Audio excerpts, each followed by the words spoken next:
요한복음 20장. 자, 이제 세 번째 주제. 자, 19절부터 이제 마지막 절까지인데, 자, 지금 이제 숨어 있는 제자들에게 이제 부활하신 주님이 나타나셔서 이제 그들을 또 위로해 주시고 또 그들을 다시 이렇게 북돋아주는 그런 말씀입니다.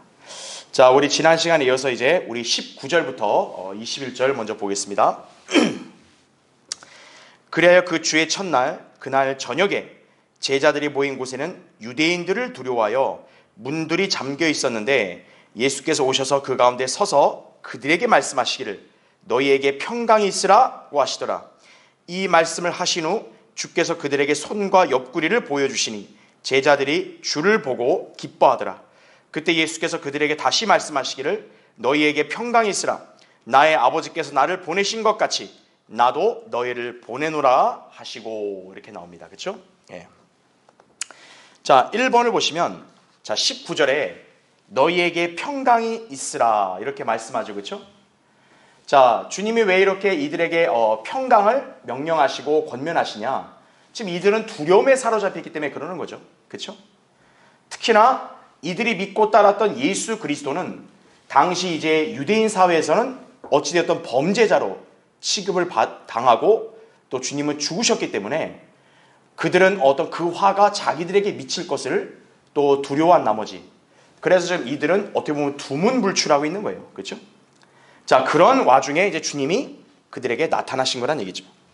그래서 부활하신 예수 그리스도께서 직접 제자들에게 오셔서 그 가운데 서서 이 말씀을 하심으로 그들을 위로하신다는 얘기죠. 예.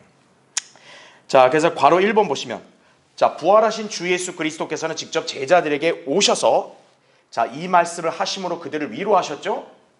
자, 여기 요한복음은 이 사건에 대한 부분을 좀 생략해서 이렇게 설명을 하고 있지만, 사실 이 제자들이 부활하신 주님을 처음 만났을 때 어떤 반응이었을까요? 처음부터 우리 주님 정말 부활하셨군요 막 기뻐했을까요? 그렇지가 않습니다. 여러분이 지금 요한복음 이 본문만 보면 제자들이 주님을 만난 그 순간 바로 기뻐했다 이렇게 오해할 수 있는데, 다른 복음서를 참조해 보면 그렇지가 않아요. 예. 자, 그들은 기뻐하기 전에 아마도 소스라치게 놀라며 무서워했을 거예요. 왜냐? 그들 중에 주님의 부활을 성경대로 온전하게 믿은 사람은 아주 없기 때문에 그런 거예요. 예. 그러니까 그들의 안중에는 주님이 부활했다는 게 없어요. 그런데 갑자기 주님을 만나면 그들이 그 순간 바로 기뻐했겠냐고요? 오히려 무서워했을 거라고요. 자, 실제로 누가복음 24장 37절에서는 그들은 놀라서 무서워서 어떤 영을 보고 있다고 생각했다 이렇게 언급이 나옵니다. 예. 자, 지금 요한복음은 이제 아주 간략하게 생략해서 설명을 했지만 누가복음 24장을 자세히 보면 주님이 그때 문을 꽉 잠그고 안에 숨어 있었던 유대인들에게 직접 나타났을 때 그들은 순간 불안해했다고 나옵니다. 예. 그러니까 예수님을 그대로 봤을 때 부활하신 그분의 몸 그 자체로 인식한 게 아니라 영을 보고 있다고 착각을 했죠. 그러니까 지금 그들의 처음 반응은 여기서는 그냥 기뻐했다고 나오지만 사실 그 전에 뭐예요? 놀라고 무서워했다는 얘기죠. 예. 그렇게 우리가 볼 수 있는 거예요. 그러니까 주님이 어때요? 그들이 지금 이렇게 환상을 보는 게 아니고 영을 보고 있는 게 아니고 정말 문자 그대로 부활하신 그분의 몸을 보고 있다는 점을 입증해 주시려고 그분이 찔리신 옆구리와 또 못 박히신 손을 보여주신 거죠. 그래서 예. 자, 그 다음에 괄호 2번 보세요. 급기야 주님께서는 그들에게 누가복음 24장 39절에 따르면 나를 만지고 보라. 영은 살과 뼈가 없지만 너희가 보는 바와 같이 나는 있느니라. 그렇게 말씀까지 하셨어요. 그렇죠? 예. 만약 그들의 생각대로 주님이 영이라면 주님을 만질 수 있습니까? 없습니까? 못 만져요. 영은. 그렇죠? 정말 주님이 문자 그대로 부활을 했고 몸이 살아났기 때문에 그걸 만질 수가 있는 거죠. 그렇죠? 그러니까 주님은 정말로 부활하셨다는 점을 확신을 주시려고 만져보라 그런 거예요. 그러자 이제 어때요? 제자들이 주를 보고 기뻐했다고. 여기 20절에 나온 말씀이 그래서 나온다는 걸 여러분이 기억하시면 되는 거예요. 예.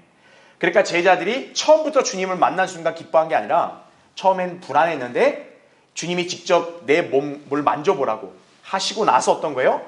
옆구리와 그 못 박힌 손을 보여주니까 그 제사에 기뻐한 거란 얘기죠. 예. 그러면 그 당시에 그 안에 있던 모든 사람이 다 기뻐했냐? 그렇진 않습니다. 누가복음 24장 41절에 따르면 그걸 보고서도 믿지 못하고 의아했던 자들도 있었다고 그렇게 나온다는 얘기죠. 그러니까 주님은 이제 어때요? 그들의 눈앞에서 직접 음식을 잡수십니다. 그냥 곧바로 믿으면 좋은데 곧바로 믿질 못하니까 어때요? 주님은 아예 확실하게 믿을 수 있도록 쐐기를 박아주신 거죠. 예.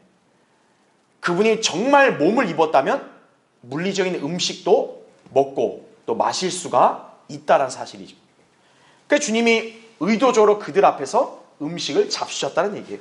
예. 자, 그래서 괄호 3번 보세요. 지금 제자들은 유대인들로부터 박해를 받을 게 두려워서 숨어 있었다 그랬죠. 문도 잠궜다 그랬습니다. 그러면 여기 주님은 어떻게 들어가신 거예요? 그들에게 노크해서 들어간 게 아니라 닫힌 문인데도 어때요? 통과해서 들어가신 거죠. 왜 그게 가능합니까? 이미 부활하신 주님의 몸은 우리가 지난 시간에 공부했다시피 우리와 같은 보통의 몸이 아니라 초자연적인 몸이기 때문에 그런 거예요. 예. 그 사실을 보여준다. 제가 밑줄 친 내용 여러분 참조하시면 되고요. 그래서 괄호 4번. 그런 주님께서 지금 제자들에게 평강이 있으라고 위로하시고 있죠. 자, 이 말씀은 당시 제자들뿐만 아니라 우리 신약 그리스도인들에게도 역시나 위로와 은혜가 되는 말씀이 아닐 수 없어요. 자, 왜 부활하신 주님을 통해 우리도 평강을 가질 수 있냐? 거기 제가 밑줄을 쳐놨죠. 우리 그리스도인들 역시 장차 그분과 같은 몸으로 변모되어 하늘에 올라갈 것이기 때문이라는 얘기죠. 예. 주님만 그런 몸으로 변화된 게 아니라 장차 우리 그리스도인들도 그분과 같은 그런 영광스럽고 초자연적인 몸으로 우리도 부활하고 변화될 것이기 때문에 그런 거예요. 예. 이게 미래에 여러분이 입게 될 몸이라는 점을 여러분 확신을 가지셔야 돼요. 자, 그래서 그 밑에 제가 예시 구절을 달아놨죠. 빌립보서 3장 20절 21절. 우리의 시민권은 어디에 있다고요? 하늘에 있으므로 우리가 그것으로부터 오실 구주이신 주 예수 그리스도를 기다리고 있으니 그가 만물을 자신에게 복종시키는 그 능력의 역사로 인하여 우리의 천한 몸을 그분의 영광스러운 몸같이 변모시키시리라 이거죠. 예. 자, 이제 그 다음 페이지 보십시오. 자, 이번에 메뉴의 2번. 자, 이거는 누가복음 24장 39절에 나온 말씀이죠. 자, 예수님은 지금 아직 믿지 못하고 의아해하는 제자들에게 나의 손과 나의 발을 보라, 바로 나니라. 나를 만지고 보라. 영은 살과 뼈가 없지만 너희가 보는 바와 같이 나는 있느니라.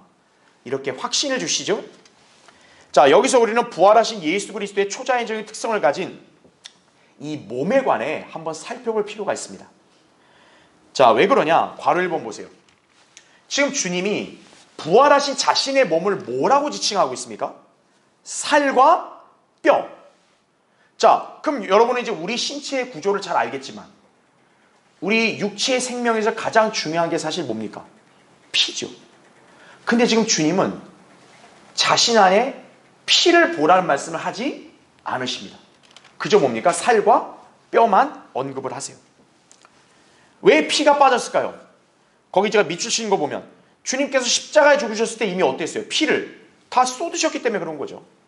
요한복음 19장 34절에 따르면 병사가 주님이 죽은지 확인하려고 옆구리를 창으로 찔러서 피와 물을 다 쏟았다고 기록되어 있죠. 예. 자, 그런데 지금 이 주님의 몸에는 어때요? 창자국, 못자국 다 그대로 남아있죠. 그거는 거기에 그대로 이렇게 상처가 있는 거죠. 예. 그런 상태에서 뭡니까? 그 상처가 있는데 피가 있으면 안 되잖아요. 그렇죠? 피 없는 거죠. 예. 이미 다 쏟았으니까. 자, 그러면 왜 주님의 이 몸 상태가 중요하냐면 바로 이게 죄 없는 이렇게 몸을 이렇게 나타내기 때문에 그런 거예요. 바로 2번 보시면 자, 예수님의 부활하신 이 몸은 정확히 언제 누구의 몸과 이렇게 동일하냐? 타락하기 이전에 아담과 이브의 몸과 동일하다는 얘기예요. 창세기 2장에서 아담이 자기 안에 이브를 향해 이렇게 외치죠. 이는 이제 거기 잘 보시면 뭐라 그래요? 내 뼈들 중에 뼈요, 내 살 중에 살이라고 외칩니다. 2장 23절에 그렇죠? 자, 아담도 자기 아내를 향해 이렇게 외칠 때 뭐를 언급 안 합니까? 피를 언급 안 해요. 그러니까 타락하기 이전 죄 없는 몸 상태는 뭐와 뭐로 구성되어 있었다? 살과 뼈로만 구성되어 있었다. 예. 그러니까 지금 부활하신 주님의 몸도 죄 없으신 몸 아니에요, 그렇죠? 그러니까 살과 뼈만 이렇게 구성되어 있음을 보여주신 거죠. 자, 예수님은 둘째 사람이시고 마지막 아담이라고 고린도전서 15장 45절 47절에 말씀을 하죠, 그렇죠? 그러니까 아담이 예수님의 모형이에요, 그렇죠? 그런 아담이 살과 뼈만 있었다. 그건 곧 뭐겠어요? 예수 그리스도 역시도 살과 뼈만 이렇게 그분의 몸이 구성되어 있음을 우리가 보게 되는 거죠. 자, 그렇다면 괄호 3번 보세요. 자, 제가 좀 전에 설명드렸죠. 우리 그리스도인들도 장차 예수님과 같은 몸으로 변화된다 그랬죠. 그렇다면 우리 그리스도인들이 휴거될 때, 그때 이제 죽은 성도는 부활할 것이고 우리 변화되잖아요, 그렇죠? 그때 우리 몸도 어떤 상태로 변화된다고요? 피가 없는 상태로 변화가 될 거란 사실이죠. 우리 그렇게 짐작할 수 있습니다. 왜냐하면 성경은 혈과 육은 하나님의 나라를 상속받을 수 없으며 이렇게 말씀하고 있기 때문에 그래요. 고린도전서 15장 50절 보면 우리 부활과 휴거를 말하기 바로 직전 구절이거든요. 하필이면 휴거를 말하기 직전 구절에서 왜 바울이 혈과 육은 적합하지 않다고 얘기했겠어요?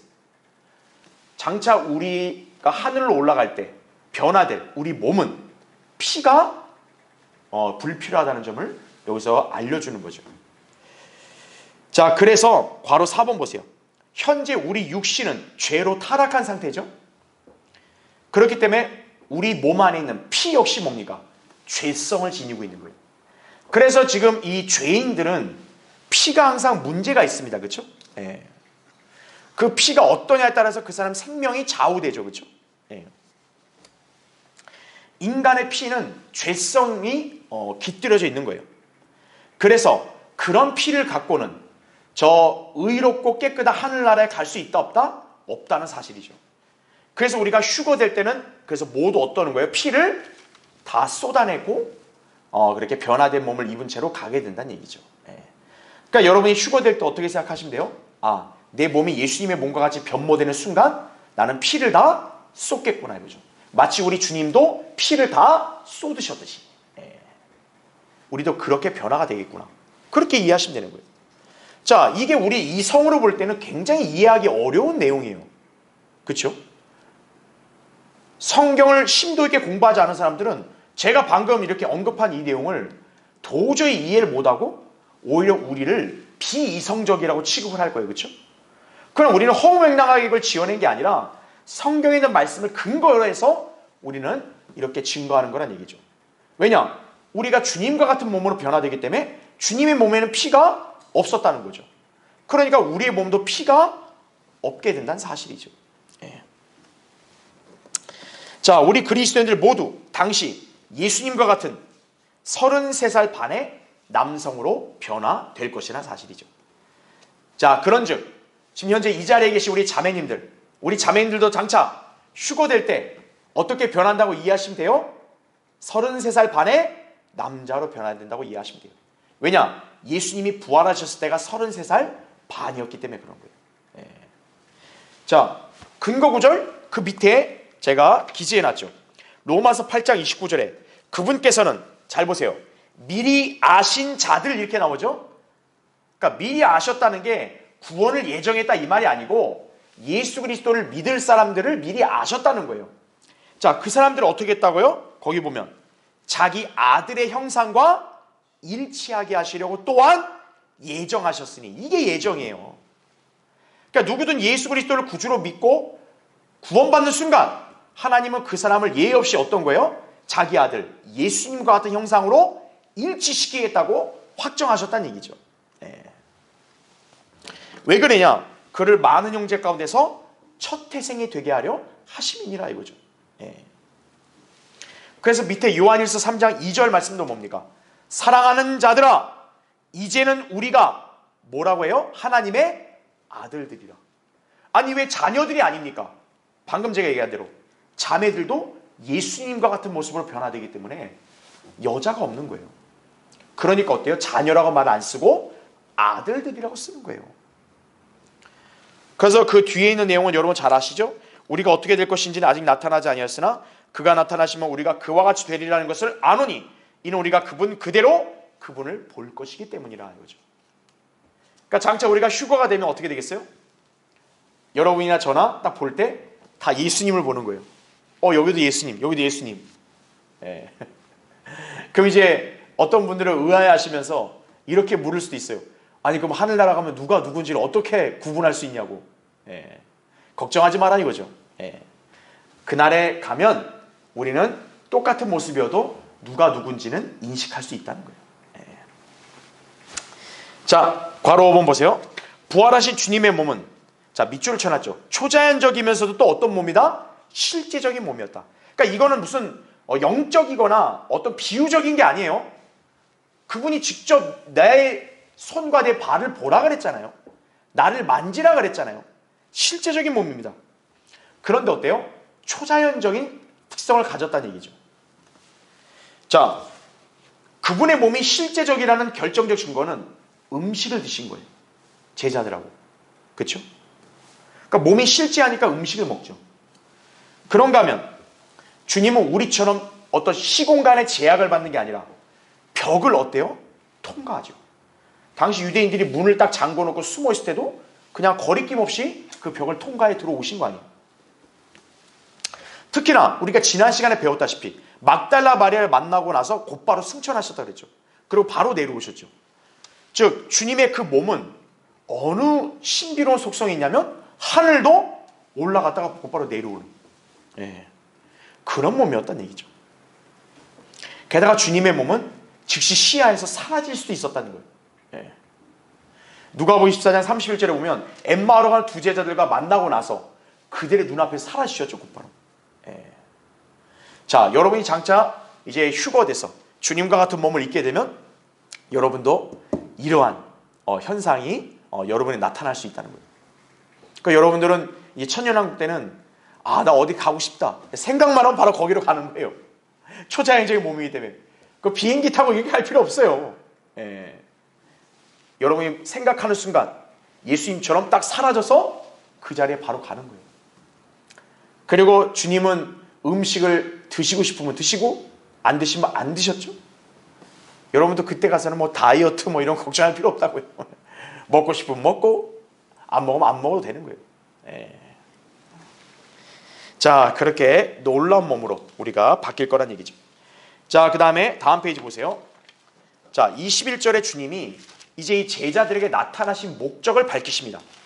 자, 제자들에게 나 그냥 부활했지롱 이러게 아니라 주님이 이제 제자들에게 나타내신 목적은 그들을 뭔가 임무를 부여하시기 위함이에요. 거기 21절 보면 나의 아버지께서 나를 보내신 것 같이 나도 너희를 어떻게 한대요? 보내었노라. 즉 주님은 바야흐로 제자들에게 지상명령을 하달하시는 거죠. 예. 이제 주님이 부활하셨다는 얘기는 곧 승천하시는 거잖아요. 그러니까 주님이 승천하신 다음에는 그분을 증거하는 이 사역을 누구에게 위임하신다는 거예요? 제자들에게 위임하신다는 거예요. 바로 뭐냐면 아버지가 아들인 예수님을 세상에 보냈듯이 이제는 예수님이 이 제자들을 세상으로 보내실 차례라는 얘기죠. 예. 자, 그래서 이제 우리 교환에 괄호 1번 보세요. 하나님께서 아들이신 예수 그리스도를 이 땅에 보내신 목적이 무엇입니까? 예수님이 친히 이렇게 밝히셨죠.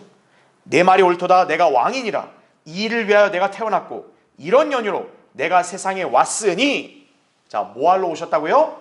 진리를 증거하려는 것이라. 요한복음 18장 37절에 빌라도 앞에서 예수님이 아주 이렇게 담대하게 밝히셨다는 거죠. 예. 자, 예수님이 이 땅에 왜 오셨다고요? 아버지가 보내신 거예요. 아버지는 왜 아들을 보냈어요? 진리를 증거하기 위해서 보냈다는 거죠. 예. 이게 바로 하나님의 사람들이 이 세상에 있는 목적이라는 점을 아셔야 돼요. 예. 그러니까 우리가 왜 지금 이 세상에 남아있는 거예요? 사실 우리가 주님과 같이 살아야 돼요. 근데 왜 우리가 이 세상에 남아있냐? 주님이 우리에게 위임하신 이 명령을 우리가 완수해야 되니까.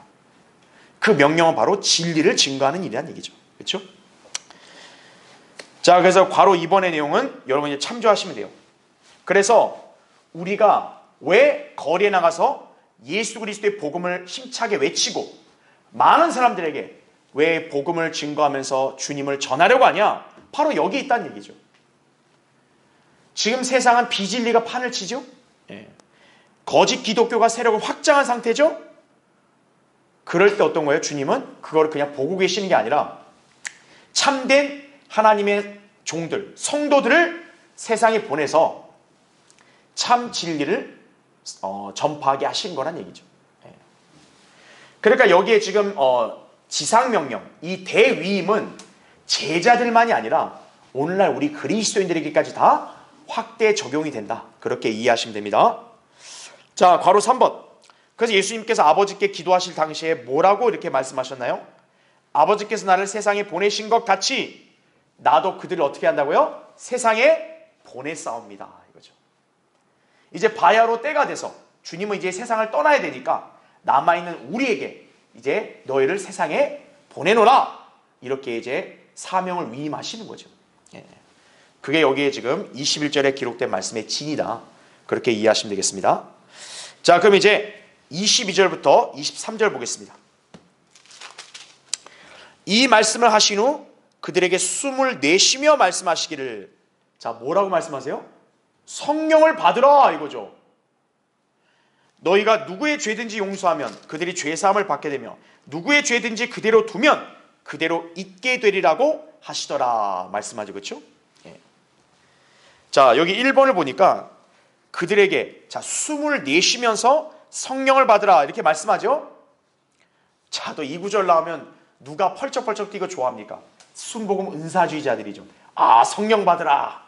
예수님도 그랬잖냐? 그러니까 우리도 성령 받으라. 헛소리 하는 거죠. 그렇죠? 자, 여러분은 이 구절을 정말 이렇게 주의 깊게 이렇게 분별해서 이렇게 이해하고 깨달아야 돼요. 왜냐하면 지금 이 구절은 오늘날 우리 그리스도인들이 구원받았을 때 일어나는 성령 침례가 아니에요. 이거는 어떤 맥락으로 이해해야 되냐? 구약시대에 성령께서 어떤 사람들 안에 임하신 때 있죠. 그와 같은 맥락으로 이해를 해야 되는 거예요. 그러니까 지금 제자들은 뭡니까? 오늘날 우리처럼 예수 그리스도를 믿고 영접했을 때 성령으로 거듭나고 이게 아니라 그냥 예수님께서는 당시 구약 시대에 살던 사람들 중에 성령이 막 들어가셨잖아요. 그와 같이 그들 안에 성령을 이렇게 임하도록 하신 거란 얘기예요. 자, 그러면 왜 그러는지 한번 보겠습니다. 밑에 괄호 1번 보세요. 제자들이 여기서 성령을 받는 것은 사도행전 2장의 오순절 때 성령이 강림하신 경우와 다르다는 얘기죠. 왜 다릅니까? 지금 아직 예수님은 승천했어요, 안 했어요? 승천 안 하셨어요. 사도행전 1장에 가야 승천하시는 거예요. 그렇죠? 그러니까 예수님이 아직 승천을 안 했기 때문에 성령님이 강림할 수 있어 없어요? 없는 거예요.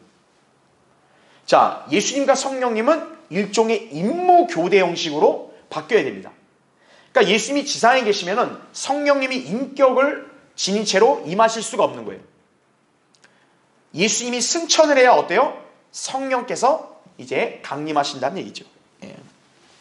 그렇기 때문에 성령 침례는 언제부터 시작됐다고 이해하셔야 돼요? 사도행전 2장 때부터라는 사실이에요. 그래서 괄호 2번에 제자들이 비록 성령을 받았지만 성령께서는 인격체로서 그들 안에 내주하신 게 아니란 얘기죠. 자, 우리가 그 점을 알 수 있는 게 뭡니까? 지금 제자들이 구약시대에 살던 성도들 안에 성령 임하셨던 것처럼 그와 같이 임했다는 걸 알 수 있는 증거가 뭐냐면 여기 지금 제자들이 성령을 받았죠. 근데 지금 제자들이 성령을 받자마자 그리스도의 몸 안으로 들어간 건 아니죠. 또 여기서 보면 사도행전 2장에서도 그때 거친 강풍 같은 것이 이제 불어닥치면서 성령께서 그들 안에 임하셔서 그들이 충만해졌다 그랬죠. 근데 지금 여기는 성령 충만이 나와 안 나와요? 안 나오죠. 그러니까 지금 여기서 성령을 받는 이 장면은 지금 제자들이 사도행전 2장에서 성령 침례를 받는 거하고는 다르다는 얘기예요. 그 다음에 괄호 3번 보세요. 더군다나 더 결정적인 게 뭐냐면, 자, 예수님께서는 지금 이들에게 성령을 주셨죠. 그럼에도 불구하고 승천 직전에는 또 이런 말씀까지 하셨어요. 누가복음 24장 49절에 제가 밑줄을 쳐놨죠. 보라, 내가 나의 아버지께서 약속하신 것을 어떻게 한대요? 너희에 보내노라 말씀하는 거예요. 여러분, 여기 보면 아버지가 약속하신 게 뭘까요? 아버지께서 약속하신 것을 너희 위에 보낸다. 즉 위로부터 내려온다는 건데, 그 말은 지금 예수님이 이만하실 때 아직 내려왔다 안 내려왔다? 안 내려왔다는 거예요. 오히려 뭐라고 말씀하냐? 계속 보세요. 높은 곳으로부터 능력을 입을 때까지 예루살렘 도성에서 어떻게 하래요? 기다리라. 아니, 여기서 지금 성령 주셨잖아요. 근데 예수님은 뭐라 그래요? 높은 곳으로부터 능력을 입을 때까지라고 미래 시제로 얘기하죠. 즉 그 말인즉 아직 이들 안에는 성령이 완전히 내주해서 성령으로 침례를 받은 게 아니라는 점을 알 수 있는 거예요. 오히려 뭐라고 합니까? 기다리라고 하죠. 네. 그러니까 그들이 예수님에 의해서 성령을 받아서 성령이 들어오긴 했지만, 우리처럼 성령 침례를 받고 그리스도의 몸 안으로 들어가고 성령으로 거듭나는 그런 역사는 아직 일어난 게 아니란 사실이에요. 네. 그래서 괄호 4번, 그러나 지금 제자들은 예수님께로부터 성령을 받았지만 아버지께서 약속하신 것을 받지 못했죠. 그러면 아버지께서 약속하신 것이 언제 성취가 될까요? 사도행전 2장 오순절 때 바야흐로 성취가 되겠죠. 다음 페이지 보세요. 자, 그러면 오순절 때 이 구체적으로 성취되는 약속들이 뭔지를 간단히 보죠. 자, 교환해 보세요. 동그라미 1번. 일단 그들에게 무엇을 약속했죠? 성령 침례입니다. 자, 사도행전 1장 바로 펴보세요. 4절 볼게요. 또 사도들과 함께 모이셨을 때 그들에게 예루살렘을 떠나지 말고, 자, 거기도 예수님이 뭐라고 해요? 아버지의 약속을 기다려야 한다고 명령하셨으니 주께서 말씀하시기를 그것은 너희가 내게서 들은 바니라. 여기서도 아버지의 약속이라고 얘기하죠. 그러니까 지금 이때까지도 아직 이들은 아버지의 약속을 못 받은 거예요. 그렇죠? 기다리라 그런 거예요. 그런데 보세요. 5절. 주님이 어떤 약속을 말씀하셨냐면, 요한은 정령 물로 침례를 주었으나 너희는 여러 날이 지나지 않아. 자, 뭐로 침례를 받는다 나와요? 성령으로 침례를 받으리라고 하시더라. 아하. 그러니까 아버지가 약속한 것은 첫 번째 뭐예요? 성령 침례죠. 그건 아직 그들에게 일어나지를 않았다는 사실이에요. 그러니까 지금 여기 제자들이 성령을 받는 것은 오늘날 신약 성도들이 거듭나고 성령 침례 받는 거하고 다른 거예요. 자, 두 번째 동그라미 2번. 아버지가 약속하신 게 뭐냐? 능력을 받는 거예요. 1장 8절 보면 성령께서 너희에게 임하시면 이렇게 나오죠.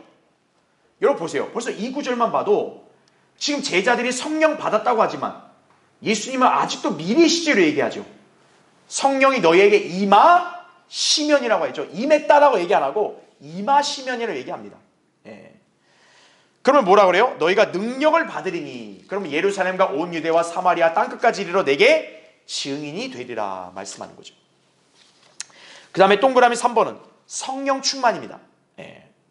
그래서 실제로 사도행전 2장에서 그들은 곧바로 성령으로 충만해졌죠. 그렇죠? 근데 아직 여기서는 그게 이루어지지를 않은 거예요. 동그라미 4번. 자, 중요하죠. 유기체로서의 그리스도의 몸의 시작이라는 거죠. 예.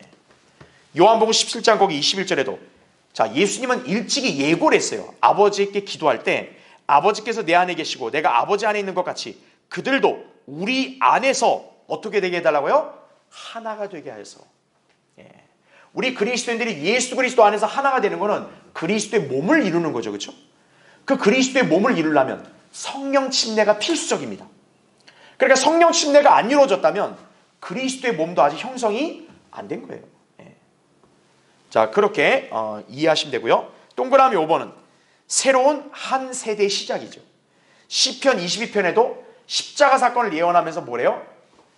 주님께 이제 태어날 한 백성, 세대가 있음을 언급하시죠. 그게 교회죠. 그렇죠? 그게 왜 가능하냐? 바로 이 그리스도인들 안에 위로자이신 성령께서 내주하시기 때문이라는 얘기죠. 예. 그렇게 이해하시면 되겠습니다. 자, 그러면 이제 괄호 5번을 보면 자, 이러한 일들이 바로 아버지께서 약속하신 것이고 사도행전 2장에서 모두 이행되었다는 사실이에요. 그러니까 사도행전 2장이 있기 전까지 제자들은 오늘날 우리 신약 그리스도인들처럼 성령 침례를 받고 그리스도의 몸 안으로 들어간 게 아니란 사실이에요. 그러니까 여기서 성령 받았다는 얘기는 예수님이 성령을 준 것은 구약시대 당시에 구약 성도들 안에 성령께서 어떤 특별한 목적 때문에 그들 안에 임하시는 경우가 있었죠. 그렇죠? 그와 똑같은 맥락이라고 이해하시면 됩니다. 자, 그래서 괄호 6번 보시면 자, 제자들의 경우는 그래서 지금 어떤 거예요? 성령님을 받았죠, 일단. 그런데 나중에 돼서야 성령께서 우리와 같이 영구적으로 그들 안에 어떻게 된 거예요? 내주하시게 되는 거예요. 그래서 그들도 성령 침례를 받게 된 것이란 사실이죠. 그래서 성령 충만은 그들에게 어떻게 이루어졌어요? 점진적으로 이루어진 겁니다. 즉 그들이 이제 주님의 승천을 목격하고 나서 그들의 반응은 어땠냐? 누가복음 24장 52절 53절에 보면 주를 경배하고 기쁨이 충만하여 예루살렘으로 돌아와 하나님을 찬양하고 송축했다고 나옵니다. 자, 제자들의 상태는 좋아졌어요. 그렇죠? 그러나 아직 성령 침례를 받은 게 아니다 보니까 성령으로 충만했다는 말을 안 쓰죠. 여기서. 그렇죠? 그냥 기쁨이 충만했다고만 나오죠. 성령으로 충만해지는 것은 그들이 성령 침례를 받는 바로 그 즉시라는 거죠. 사도행전 2장 나온 대로. 그렇죠? 예. 자, 그럼 이제 괄호 7번 보세요. 그렇다면 그럼 우린 궁금하잖아요. 아니, 어차피 제자들도 나중에 성령 침례 받을 건데 왜 예수님은 하필 지금 이 시기에 그들에게 성령을 받으라고 했을까요? 그러면요. 왜? 왜 그들은 성령을 받아야 될 필요가 있었을까요? 자, 간단합니다. 우리 방금 21절 읽을 때 주님이 이들에게 언제 성령을 준 거예요? 이들한테 지상명령을 내리면서 성령을 준 거예요. 그렇죠? 그러니까 여러분이 흐름을 잘 이해해야 됩니다. 왜 제자들에게 특별히 성령을 이때 주셨냐면 주님이 이들에게 뭐를 위임했어요? 세상에 나가 진리를 전하는 사명을 위임했기 때문에 성령을 받으라고 하신 거예요. 자, 이거는 어떤 의미와 똑같냐면 자, 우리가 구약시대를 한번 예를 들어 볼게요. 여러분, 구약시대에는 성령께서 어떨 때 이렇게 사람들 안에 임하셨나요? 뭔가 특별한 목적으로 이 사람에게 이 일을 시키고 뭔가 하나님께서 원하시는 것을 수행하려고 할 때 그때 이 사람 안에 성령이 임해서 능력을 줬죠. 그렇죠? 대표적으로 예를 든다면 출애굽기 31장에 보면 부살레, 이 사람은 성막의 기명을 만드는 기술자예요. 그러니까 중요한 거를 해야 되니까 어때요? 하나님의 영이 그 안에 임해서 충만했다고 나오죠. 왜냐? 그에게 그런 특별한 목적을 시키셨기 때문에 능력을 주시기 위해 성령이 임한 거죠. 또 삼손도 어때요? 삼손도 필리스티아인들을 죽이는 괴력을 발휘하려고 할 때 그때 성령이 임하죠. 바로 특별한 목적으로 일을 시키려고 할 때 구약에서는 성령이 임했다는 얘기죠. 자, 그와 같이 볼 때 어때요? 지금 제자들에게 왜 성령을 받으라는 게 필요하겠어요? 주님이 그들을 특별한 목적으로 일을 시키니까 그러는 거예요. 어떤 일을 시키는 거예요? 세상에 나가서 이제 진리를 증거해야 되니까. 그 특별하고도 중요한 사명을 주셨기 때문에 어떤 거예요? 그래서 그들이 그 사명을 수행할 수 있도록 능력을 주시고자 성령을 받으라고 그렇게 말씀하신 거란 얘기죠. 그러니까 여러분이 이게 그래서 구약시대의 그런 맥락으로 이 성령 받은 걸 이해해야겠구나. 그렇게 여러분이 이제 받아들이시면 되는 거예요. 예. 자, 그럼 이제 밑에 2번 보세요. 자, 22절에 아주 은사주의자들이 좋아하는 단골 멘트. 성령을 받으라 이거죠.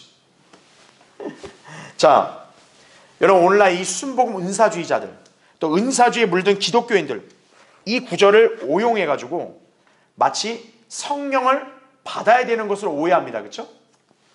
그럼 이들은 성령 받은 증거를 또 뭐로 돼요? 방언을 되는 거예요. 방언. 막 성령 받으라 성령 받으라. 아니, 성령 받았어요? 예. 증거가 뭐예요? 방언한다고. 그거예요. 예. 아주 허튼 소리죠. 허튼 소리. 그렇죠? 예. 자, 다음 페이지 보세요. 이제 5페이지요. 여러분 은사주의 집회 가보신 경험이 아마 있으실 거예요. 가면 다 어떻습니까? 막 성령 받으라 성령 받으라 하면서 막 발광하고 막 그냥 온갖 막 떠들어대고 막 찬양을 막 불러 제끼면서, 그쵸? 그러면서 갑자기 자기 입에서 정체 모를 그런 말이 나오면 어떤 거예요? 아, 성령 받아도 성령 체험을 했다고 이렇게 우긴다란 얘기예요. 자기 안에 막 엄청 뜨거워졌다 이거예요. 아, 그럼 이거 성령 세례를 받은 거라고 헛소리하고 있는 거예요.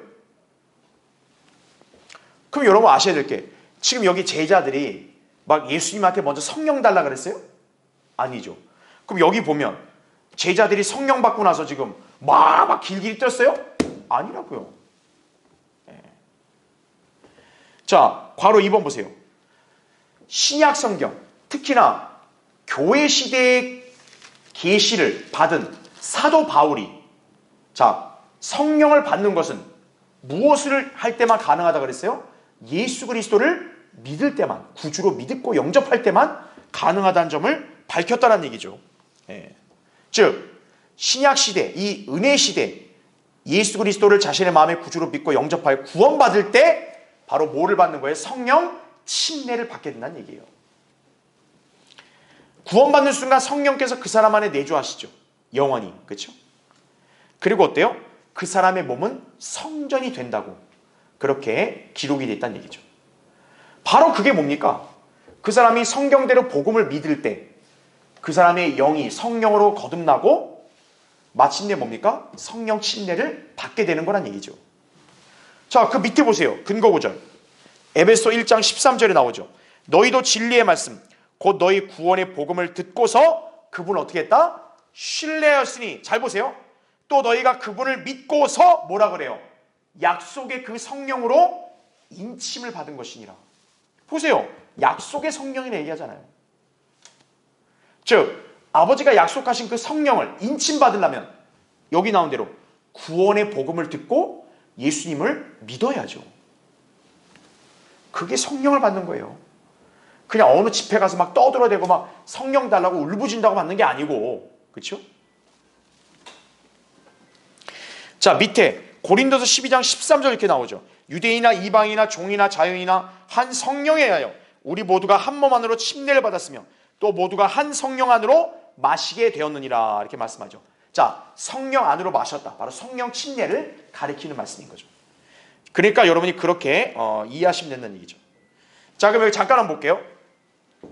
자, 우리가 지금 제자들의 경우에 자, 이게 성령을 받고 또 그러고 나서 이제 성령 침례를 받아 그리스도의 몸 안으로 들어가는 그 과정을 우리가 좀 면밀하게 살펴볼 필요가 있습니다. 왜냐하면 제자들의 경우는 우리랑 좀 달라요. 왜냐하면 그때는 일종의 과도기란 말이죠. 그렇죠?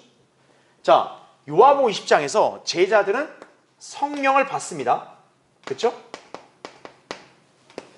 근데 이건 제가 아까 설명드렸어요. 이거는 오늘날 이 신약 시대에 사는 죄인들이 구원받았을 때 성령 침례 받는 게 아니라 그랬죠. 이거는 마치 뭐냐? 구약 시대의 경우와 유사하다는 얘기죠. 구약 시대 경우. 구약에서는 어떤 형태의 성령을 받냐? 특별한 목적으로 이렇게 사역을 위임받을 때 그때 성령이 그 사람 안에 임했다는 얘기죠. 예. 아까 저 예를 든 그런 사례처럼, 그렇죠? 하나님이 뭔가 특별한 일을 시키려고 누군가를 불렀다 이거예요. 그리고 그 사람이 그 일을 하기 위해서 어때요? 기름 부음이 있어야죠. 주님이 능력을 줘야죠. 그러니까 어때요? 그 사람 안에 성령이 들어가는 거죠. 지금 이 여기서 왜 제자들이 성령을 받았냐? 예수님이 그들을 세상으로 보내서 진리를 증거하는 대위임을 하시기 때문에 그 사명을 수행하기 위해서 능력을 주겠다. 그 차원에서 성령을 받으라고 하신 거예요. 그럼 중요한 점은 이때 성령을 받았지만 아직 성령으로 충만하지를 않은 거예요. 자, 그러고 나서 이 사이에 뭐가 있냐? 누가복음 24장을 보면 예수님이 승천하십니다. 그렇죠? 승천하실 때 뭐라 그러냐면 너희들이 성령 침례 받았다 그 말 안 했어요. 높은 곳으로부터 능력을 입을 때까지 아직 안 입었다는 얘기예요. 기다리라 그러는 겁니다. 그래서 예수님이 승천하신 다음에 이제 어떻게 돼요? 제자들이 경배를 드리고 기쁨이 충만하다고 나옵니다. 그렇죠? 그런데 여기까지도 보면 아직 성령으로 충만하단 말은 안 나와요. 왜냐? 이제 인격체로서의 성령님이 내주하실 때가 아직 아니기 때문에 그런 거예요. 그럼 이제 언제 내주하냐? 사도행전 2장 오순절 때.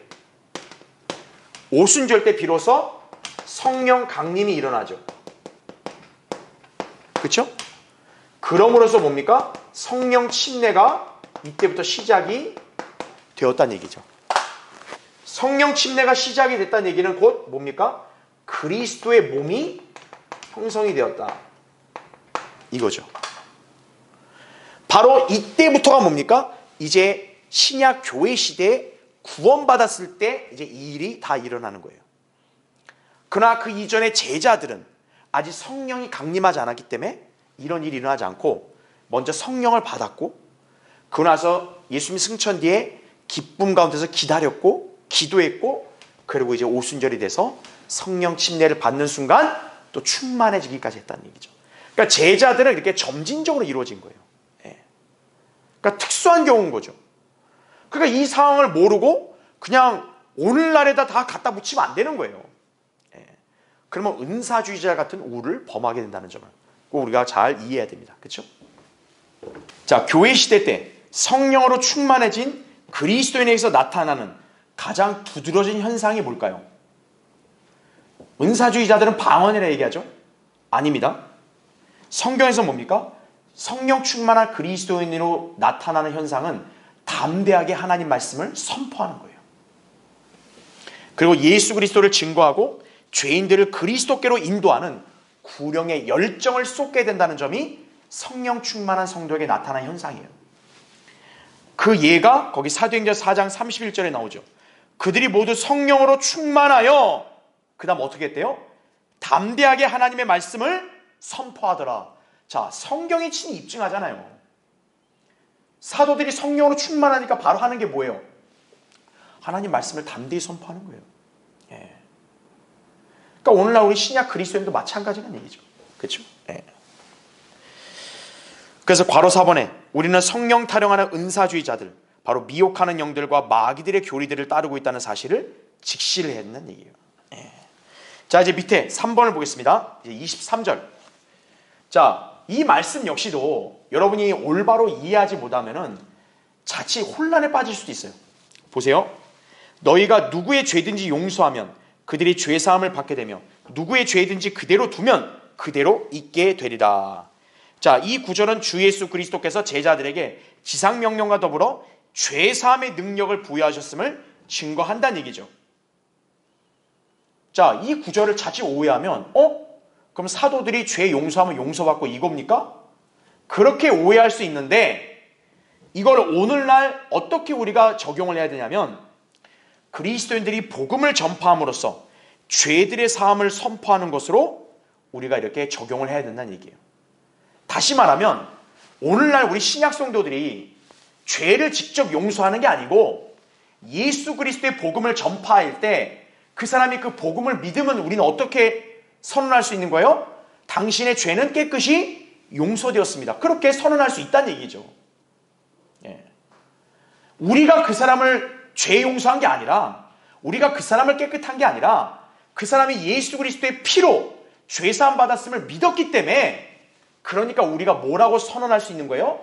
당신의 죄는 이제 깨끗이 용서되었습니다. 그렇게 선언할 수 있다는 얘기죠. 만약 이걸 거꾸로 바꿔서 얘기하면 어떤 죄인이 완고하여 예수 그리스도를 안 믿어요. 그럼 우리 뭐라고 얘기할 수 있어요? 당신은 죄가 남아있다 이거예요. 그 죄로 인해 심판을 받습니다. 그렇게 선언할 수 있다는 얘기죠. 그렇게 이해하고 여러분이 적용을 했는 얘기예요. 자, 밑에 보시면 괄호 1번에 자, 로마 카톨릭 아주 심심치 않게 등장하죠. 그렇죠? 이 로마 카톨릭은 이 구절을 근거로 해서 어떤 교리를 창안했냐면 고해성사예요. 고해성사. 왜냐하면 예수님이 여기 사도들에게 누구의 죄든지 용서한다고 하니까 이 권세가 카톨릭 사제들에게 주어졌다고 그렇게 우기는 거예요. 그러니까 인간이 뭔가 잘못을 저질렀다 이거예요. 그럼 그 잘못을 누가 용서한다는 거예요? 사제들이 용서한다는 거예요. 그래서 로마 카톨릭에 뭐가 있는 거냐? 고해성사. 그러니까 거기에 신부나 이런 사람들한테 가서 자기가 잘못한 걸 막 시시콜콜하게 다 고백을 하는 거예요. 그러면 그 사제들이 그걸 듣고 용서해주면 죄 용서 받는 걸로 착각을 하는 거예요. 성경에 전혀 그런 근거가 없어요. 오히려 그건 뭡니까? 로마 카톨릭이 자기네 신도들의 약점을 잡는 거죠. 오히려. 특히나 이들이 이런 권세를 주장하는 경위가 뭐냐면, 베드로가 예수님께로부터 권세를 받았잖아요. 그걸 또 여기다 갖다 붙이는 거예요. 죄사함의 권세도 베드로가 하고 이 사도들만 받았고, 그게 오늘날 우리 카톨릭 교황과 사제들에게 이렇게 계승되었다고 가르치는 거죠. 자, 그런데 우리가 알아야 될 게 뭐냐면, 괄호 2번을 보면 지금 여기 방이잖아요. 그렇죠? 지금 제자들이 숨어있던 방에 여기에 12제자만 있었을까요? 아닙니다. 누가복음 24장 33절에 따르면 다른 많은 사람들도 있었다고 나와요. 거기. 근데 지금 여기서 예수님은 그 사람들을 배제하고, 야, 너네 제자들, 너네들만 이런 권세가 있어, 이게 얘기 안 했어요. 그 방에 있는 모든 사람에게 이런 권세가 있다고 얘기합니다. 그렇죠? 특히나 여러분, 이 권세를 또 누가 받냐면 사도 바울도 받아요. 근데 지금 여기는 사도 바울이란 인물이 여기 있어 없어요? 없어요. 더군다나 이때는 바울이 구원 받았을 때 안 받았어요? 안 받았을 때예요. 근데 바울도 어때요? 용서하는 권세, 그걸 말씀하고 있잖아요. 그렇죠? 그러니까 이거는 카톨릭 사제들만의 전유물이 아니에요. 제자들만의 전유물이 아니라는 거예요. 자, 그래서 다음 페이지 보세요.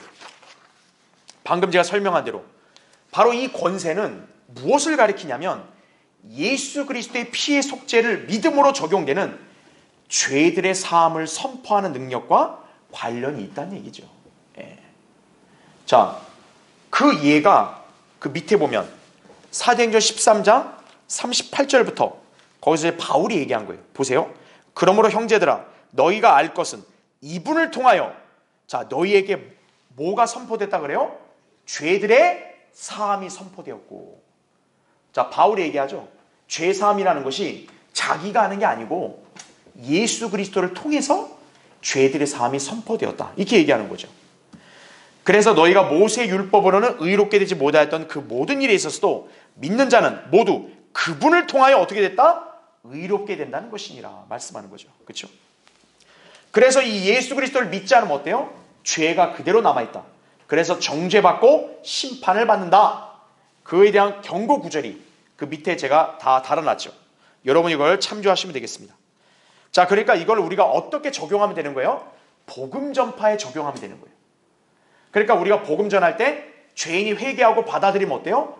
당신 죄가 용서됐다고 우리는 담대히 얘기할 수 있습니다. 왜요? 내가 용서한 게 아니라 예수 그리스도가 용서하신 거기 때문에 우리는 그걸 대신 선포할 뿐이라는 얘기죠.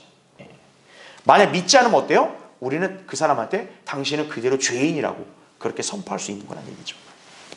그렇게 이해하시면 됩니다. 그래서 밑에 괄호 5번 보세요. 한편 사도 바울은 죄사함에 관한 말씀을 선포했을 뿐만 아니라 주 예수 그리스도를 대신하여 죄사함의 능력을 실제로 행사할 수 있다고 선언을 했다는 얘기죠. 그 예시구절 맨 밑에 고린도서 2장 10절이에요. 너희가 누구에게 무엇을 용서하면 나도 어떻게 한대요?